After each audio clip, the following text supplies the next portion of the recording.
Ronda Rousey's WWE career began with tremendous promise, fueled by her UFC fame and a stellar debut at WrestleMania 34. Oh my God!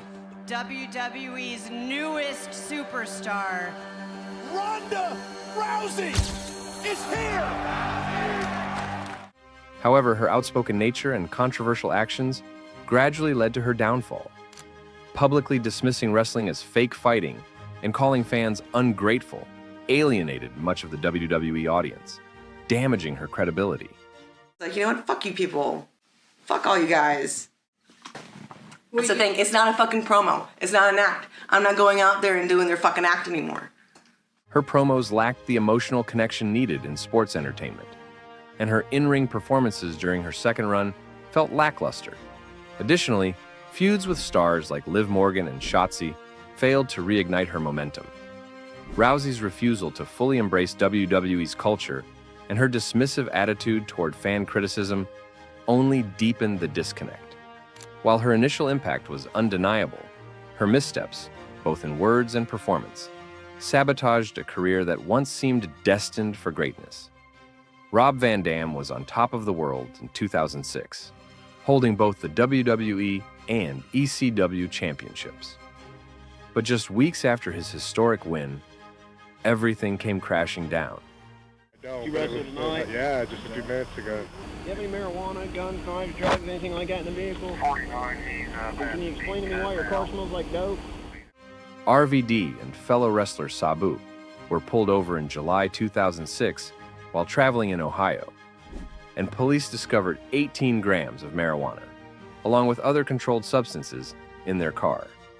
The incident led to widespread media coverage, tarnishing RVD's image during his peak in the WWE. In response, the WWE stripped RVD of both the WWE Championship and the ECW World Championship, and he was suspended for 30 days. This incident effectively ended his main event push, with RVD transitioning to mid-card status before eventually leaving the company.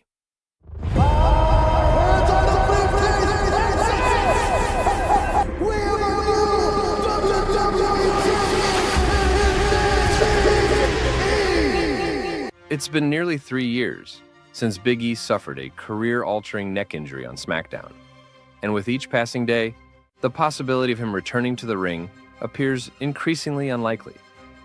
The injury occurred on March 11, 2022, during a tag team match between The New Day and Sheamus and Ridge Holland. During the match, Big E took an overhead belly-to-belly suplex outside the ring from Ridge Holland. The impact caused him to land on his head, fracturing his C1 and C6 vertebrae. Miraculously, Big E avoided spinal cord damage or paralysis, but the injury was severe enough to require significant recovery time. Since the incident, Big E has focused on his health and well-being, stepping into a new role as a pre-show panelist for WWE. While he hasn't officially announced his retirement, his transition into a non-wrestling role and the risks associated with his injury suggest that his in-ring career might have come to an end. Despite the uncertainty, Big E remains an influential figure in WWE, inspiring fans with his positive attitude and resilience throughout this challenging chapter of his career. Mr. Kennedy debuted in WWE with a booming voice, a distinctive persona, and confidence that instantly set him apart. With endorsements from legends like Stone Cold Steve Austin and Hulk Hogan, he was poised to become one of WWE's biggest stars. Pretty funny. How you doing, Mr. Kennedy? Good to see you, my man. How you doing, Mike? I treated that like a world championship. I defended it. Yeah. Between 2005 and 2009, Kennedy's star rose quickly, but repeated injuries stalled his momentum just as fast. His career hit a low point in 2009 after an in-ring accident where he botched a suplex on Randy Orton, leaving Orton unimpressed and vocal about his concerns. After Orton's complaint to management, Kennedy was abruptly released. Fans were stunned, and Kennedy later hinted at the complex backstage politics that fueled his departure. I thought everything was fine. We came back to the curtain, and Randy was complaining that I had dropped him on his head. Cena was hanging out in the locker room, kind of just creeping. What was the reason that you were given why you were let go? we're unhappy with the way that things went on Monday, and we decided that we're not going to go with the Ken Kennedy character anymore. Jeff Hardy of Cameron, North Carolina, has been charged with DUI in Volusia County. Wrestling superstar Jeff Hardy was arrested in downtown Myrtle Beach. Jeff Hardy's WWE career has been marred by substance abuse issues that derailed his rise to superstardom. After a successful early career, his struggles culminated in a 2009 drug arrest, leading to his WWE departure. In 2011, during his TNA run, Hardy infamously appeared impaired at Victory Road, resulting in a humiliating match with Sting. Despite returning to WWE in 2017, his issues persisted, with multiple arrests for DUI and public intoxication between 2018 and 2022, including a felony DUI in 2022 that led to his suspension from AEW. Hardy's repeated relapses have overshadowed his immense talent, making him a cautionary tale of potential lost to personal struggles. Despite suffering a severe neck injury at SummerSlam 1997, Stone Cold Steve Austin pushed through and continued his legendary career. The injury occurred when Owen Hart hit Austin with a sit-out piledriver, causing a broken neck and temporary paralysis in the ring. Remarkably, Austin finished the match, but the damage was significant. He avoided surgery for 2 years to maintain his momentum as WWE's top star, ultimately undergoing neck surgery in 1999 to fuse vertebrae.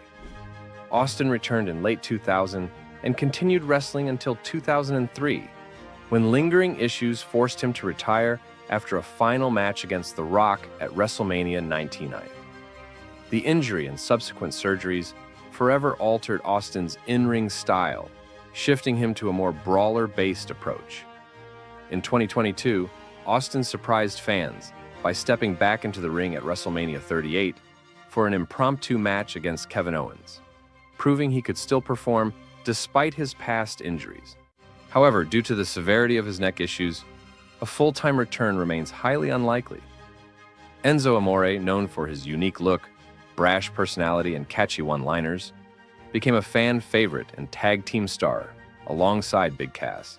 The only code that you broke was the man code.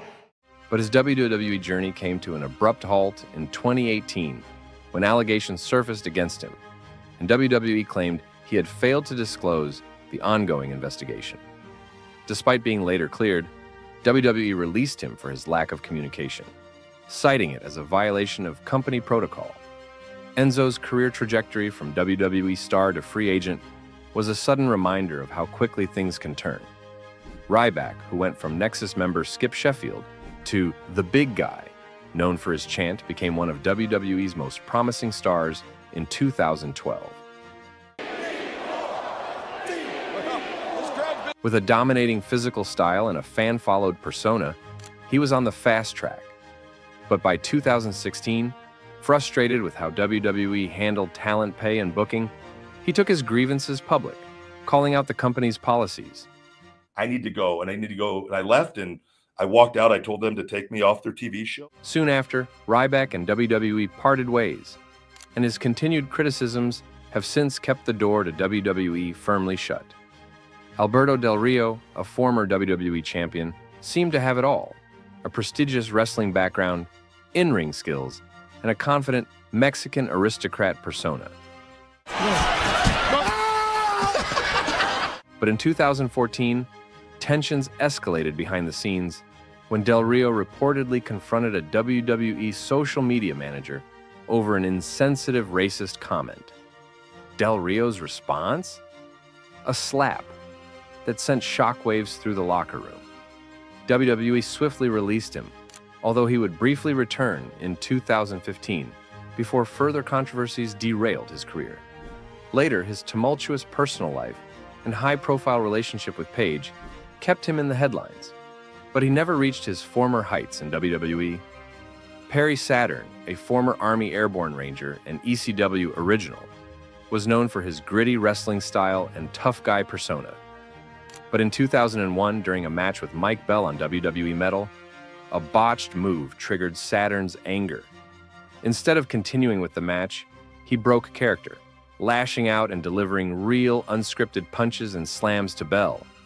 This breach of wrestling's unspoken rules led WWE to assign him the infamous moppy gimmick, where Saturn was portrayed as being obsessed with a mop.